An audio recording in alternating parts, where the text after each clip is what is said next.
All right, I'm joined here by Kevin Two Guns Lerena, and you got an important fight coming up, the defense of your WBC Bridgerweight World title against Riyad Miri in Belgium, in his backyard.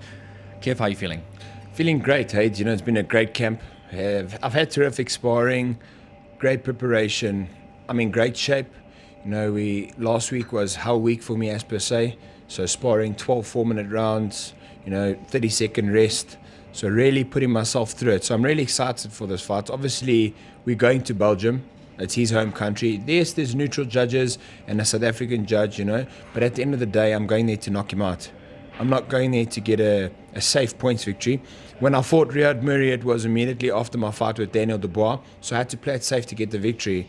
I'm not going there to play it safe. I'm going there to stop him. I'm going there to do a number on him. I'm going there to win in ecstatic fashion, because at the end of the day, it's what's after that for me. I don't look after that. I don't look further than Riyad Miri, but I know a terrific victory here means one thing: Ring Magazine cards, Seller, Turkey Al Sheikh, Gold Star, Spencer Brown. There's lots of big fights to be made. Riyad Miri, obviously, in any setting is a hard fight. Yeah. Not even in his home, but I mean, even in Belgium itself, you mentioned neutral judging, but of course there will be home ground support and all of that stuff. You've been abroad many times and you've won in Germany and other countries. So I mean, like going to someone's backyard. Yeah. I mean, what does it feel like, if you could explain that? Look, it's never easy because you don't have the home ground advantage. The Lerena army are cheering for you. So, but at the end of the day, it's pressure, and pressure dictates tactics. So tactically, I know what I have to do to win. I need to use all that jeering and all that support for him, for me, to motivate me. But at the end of the day, I always remind myself, my mind goes back to the fact that when the bell goes, it's me and him, and the noise is blocked out in any case. Yeah. You can't hear much. So I'm excited. It is tough to travel across the pond and to defend my world title. But if we're daring to be great, this is what greatness takes. Doing things that are uncomfortable, doing things that could lead to adversity. And adversity on its own is going to another man's country to defend my world title. On the other side of that adversity is a great victory and great success for me. So that's what I want, and that's what I'm going for. And I'm 110% prepared. I know Riyad Miri's prepared. He's a tough night for anybody. Look at his record. I mean, he's got a terrific record. I think 37 wins, 37 fights, 34 wins or something like that. Yeah, he's only lost to Jared Anderson, myself, and Arsene Golomarian for the WBA World title. Fighters, all high-level fighters. So he's a high-level fighter himself. And your losses don't define you. They can sometimes make you a better fighter. So I'm expecting a better Riyad Miri, but he can most definitely expect a better, matured, stronger, more intelligent Kevin Lerena. Kev, obviously in the past you've even for international fights, you sometimes opted for local sparring partners. You've flown in some international sparring partners to get you prepped. What was the change and shift? Yeah, look, we've got great South African sparring partners, and I still utilize them. I've been using Akani Puzi, who's been great. Before 6 weeks ago, Sean Potgieter was assisting me. Keaton Gomes been assisting me. And obviously in the last 3 weeks, I've had Fanelli Feliz Jr., 8-0 cruiserweight, who's come down from heavyweight, who's a very slick, skillful boxer. Been in camp with the likes of Tyson Fury, Zhilei Zhang, Jake Paul, Jared Anderson, Alex Pereira, to name a few. He's a very good fighter. And then obviously Uku Girandol, who's a monster in the K1 scene in Glory, who's just gone pro with professional boxing now, but he's a big, strong guy. So it was about getting different looks. You got the big, strong 6'4" Estonian. You got the 6'1" Fanelli Feliz, slick counter puncher. You got Keaton coming forward, who's an explosive guy. You got Akani, who's also a good counter puncher and has got good skill set. You got Sean Potgieter, who's a tough warhorse. So I've really mixed it up. And the variety of sparring I've had has been phenomenal. And I'm grateful to all those guys. Thank you to each and every one of them, because it's not easy to get sparring in South Africa. So especially thank you to the South Africans, and also to the international guys who are flown in. They've been looked after here at the Little Tuscany Boutique Hotel, and they've said the hospitality in South Africa is second to none. So that makes me very proud, because we take our boxing seriously, and I take my training partners seriously too. Obviously, Kev, this fight, just going back to the WBC Bridgerweight, I know there's talks of you between Bridgerweight and Heavyweight, but it's important as well that you defend the belt and also grow the bridgerweight division in a way, because you need more challenges. Riyad Miri just happens to be one of those guys that you've seen before. But do you think this will bring about new challenges the more and more this belt is defended? Yeah, and I think there's nothing wrong with rematches. You know, he's worked his way to get into a mandatory position. He's one of the bigger names in the division with Andrew Tabiti. Listen, a division is who holds the belt. So the fact that I have the ability to go up to heavyweight, and there was talk, Spence called me last night, they're still very hell-bent on me going back down to cruiserweight because they want to make the Ja'Patah fight. So, listen, I'm in a great place, but I'm in a tough place too. Sometimes too many options becomes a problem because I'm going, oh no, Justice is a great guy. He had a great victory against Clark. I want that rematch on Tyson Joshua card. Or, you know, what's Richard Riakporhe doing? He had a great win against TKV. Lerena versus Riakporhe makes sense.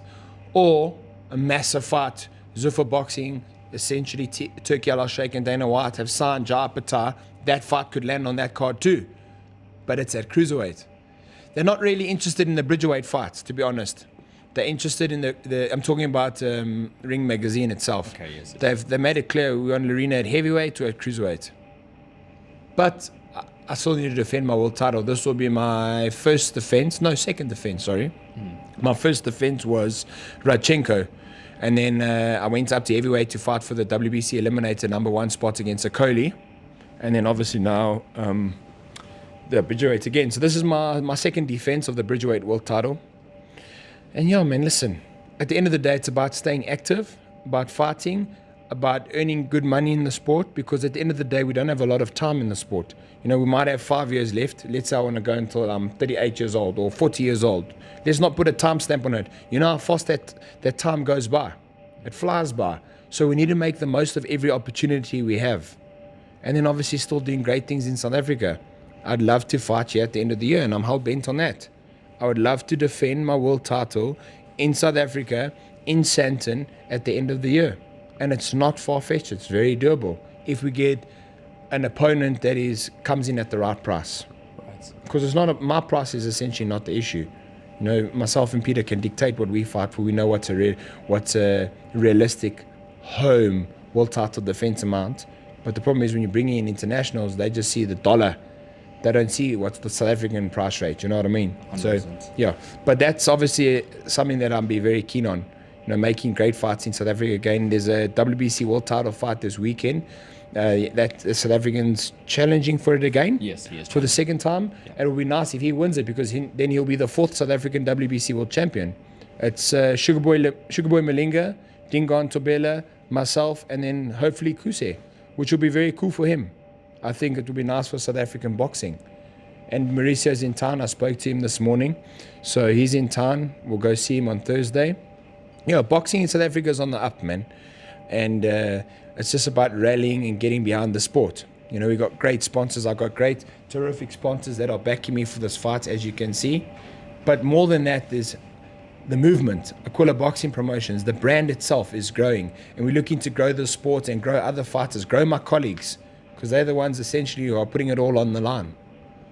And of course, yourself and Peter, I mean, Yeah. for years and years and years, and like this career has been an amazing one so far. What would be your dream, you know, for this next couple of years? I'll tell you what, let's think about what's a realistic dream. I think getting one more shot at the heavyweight world title. Win, lose or draw. I think the way we've navigated back from our loss with Daniel Dubois, we've had our ups and our downs. Riyad Murray, Gashi, Huni, which was up and down. Loss, he thinks he won, I thought I won. Then you got the Coley, which was a shit performance for me against a very tough, awkward opponent. Heavyweight world title. Big Daniel Dubois. You know, there's lots of fights to be made. There's a lot of heavyweights out there, but there's not a lot of quality dance partners. So now it's about getting yourself in the right position to be the right dance partner at the right price. Mm-hmm. When you become the best option as a dance partner at the right price, you have the ability to flip the script. Because that's essentially what I did with Daniel the first time.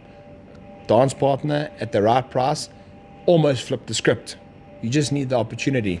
So it's about navigating your way there, and I'm in the right circles. Team Fury, Gold Star Promotions, Turki Al Sheikh, Ring Magazine, So he gave It's you not a follow. far-fetched at all. Turkey gave you a follow the other day. Yes, So you're which talking the I big said to leagues. Spence. I said, Spence, what's the big boss followed me? He says, of course he did, because we're talking about you, Muppet. I said, good man. He says, what is he saying? He says, cruiserweight. I said, Yeah. what am I going to lose? 10 kilograms. He says, well, best you lose it, you fat fuck. I guess when it comes down to making money, you find a way. Sure. Start running marathons next week. I mean, even David Benavidez is there as well, right? Yes, So he's my favorite fighter. he's He also gave me a follow. I don't know what these guys are following me. Do they want to fight me or they're supporters of me? David Benavidez is my favorite fighter. When he followed me, I sent him a DM. I'll show you. I said, champ, well done on your victory.